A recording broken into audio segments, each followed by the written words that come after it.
Good morning and welcome to today's hybrid New York City Council hearing for the committees on state and federal legislation jointly with economic development. To minimize disruptions, please place all electronic devices to vibrate or silent mode. If you'd like to submit testimony, please send via email to testimony@council.nyc.gov. Thank you for your cooperation. Chairs, we are ready to begin. Good morning, everyone, and welcome to this joint hearing of the Committees on Economic Development and State and Federal Legislation of the New York City Council. Today is Tuesday, November 29th, and my name is Amanda Farias. I have the privilege of chairing the Committee on Economic Development. I am joined today by my co-chair, Councilmember Sean Abreu, as well as Council members Kagan and Marte. Today's hearing is exciting as we are taking a meaningful look at heliports and helicopters in New York City, which has not occurred since the previous administration. The purpose of today's hearing is to take a close look at how the city can reduce noise pollution for our New York City residents, determine any and all environmental impacts, get a better sense of the overall management of the many helicopters that fly over New York City every day, and to really hear from the New Yorkers who are impacted. Roughly 30,000 sightseeing flights and countless charter and other flights take off each year from the downtown Manhattan heliport, clogging the skies and creating a nuisance for residents across the city. From oncology patients at NYU Langone to students at the Harbor School, I have heard, along with many of my colleagues, directly regarding the many concerns and issues that are faced. Less data is available regarding the exact number of flights that operate out of the East 34th and West 30th Street heliports. However, we know thousands of corporate and charter flights use them each year as well, compounding the noise of loud, low-flying aircraft at all hours of the day and night. And this is not a new problem. Since at least 1999, the city has made sporadic attempts to address the quality of life issues created by persistent helicopter noise. The Giuliani administration commissioned a study which found that sightseeing flights specifically should be prohibited from all city-owned heliports. At the time, the city's power to regulate helicopters was limited due to a number of outstanding agreements with the operators of those heliports. It took a little over a decade until those agreements were ultimately sorted out. And since 2010, sightseeing tours have been restricted to the downtown Manhattan heliport. Since then, the city has worked with the Economic Development Corporation, the Federal Aviation Administration, and helicopter tour operators to alleviate noise produced by sightseeing helicopters. In 2016, the council achieved some concessions via route changes, restrictions on operational days and hours, and reporting on deviations from agreed upon routes. However, complaints from city residents continue.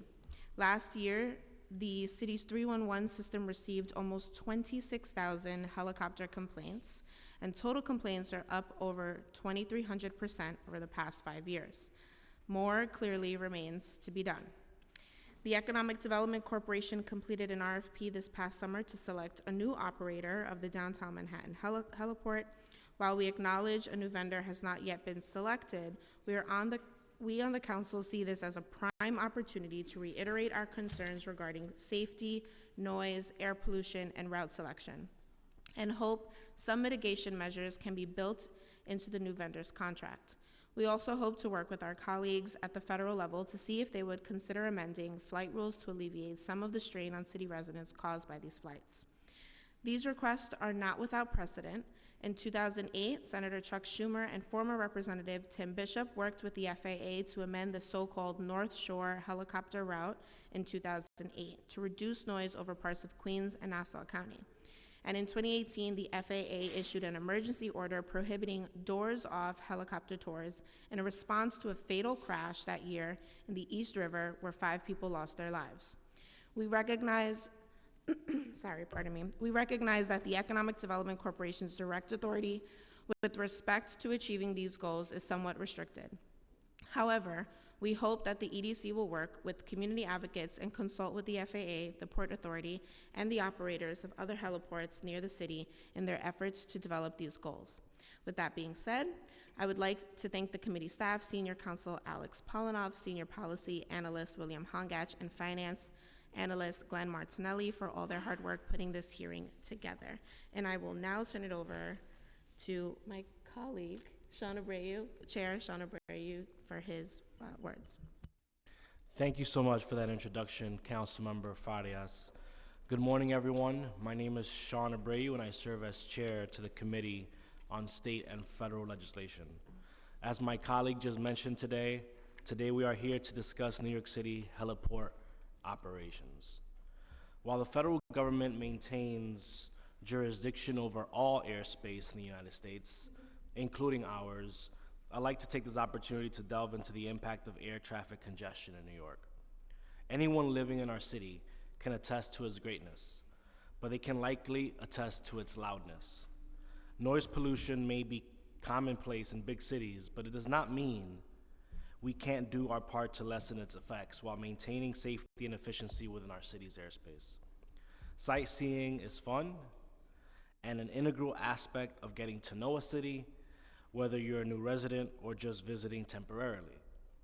And while I'm sure that a bird's eye look at New York City via a helicopter tour would be a beautiful and exciting, helicopters have created enough of a nuisance for New Yorkers that there have been a large amount of complaint over the years. These complaints have led to major reform, like the limitation of routes and tour lengths. However, as Chair Farias just stated, there were still nearly 26,000 helicopter-related complaints made to 311 last year. That number is a big part of why we continue to revisit this issue. New Yorkers have made it clear that there is still room for improvement. Helicopter transportation can be essential in circumstances such as health and safety emergencies or necessary travel from places without convenient airport access.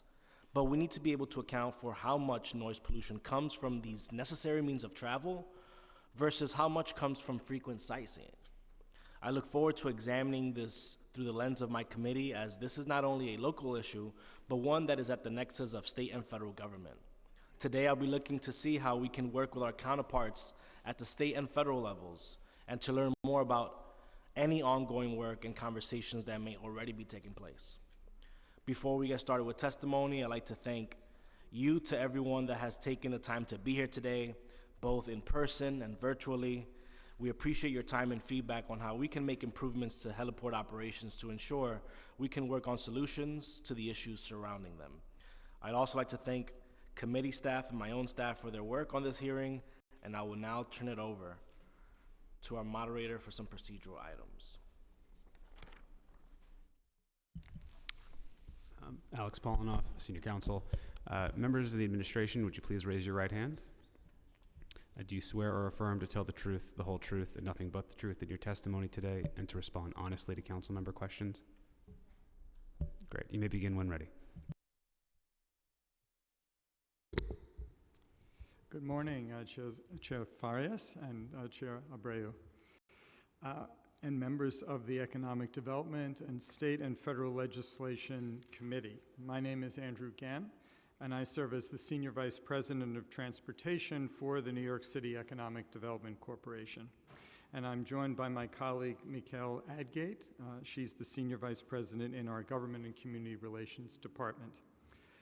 I will give a brief overview of EDC's oversight of the tour helicopter industry and its management of two of the city's heliports. After my testimony, we will be glad to answer any questions you may have.